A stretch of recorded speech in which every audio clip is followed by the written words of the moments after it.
মাথো পানী ভাঙি গল বহু সপোনৰ কাহিনী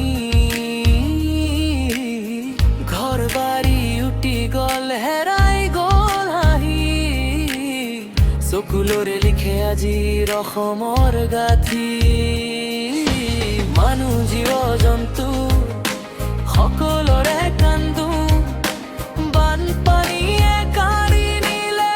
সুখৰ জীৱন তথাপিও আমি ভাঙি নপৰো কেতিয়াও আশাৰ পোহৰে পুনৰ উঠিম আমি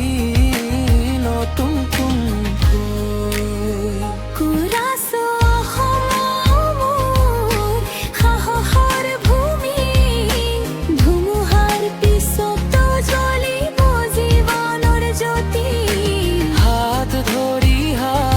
একেলগে আগবাঢ়ি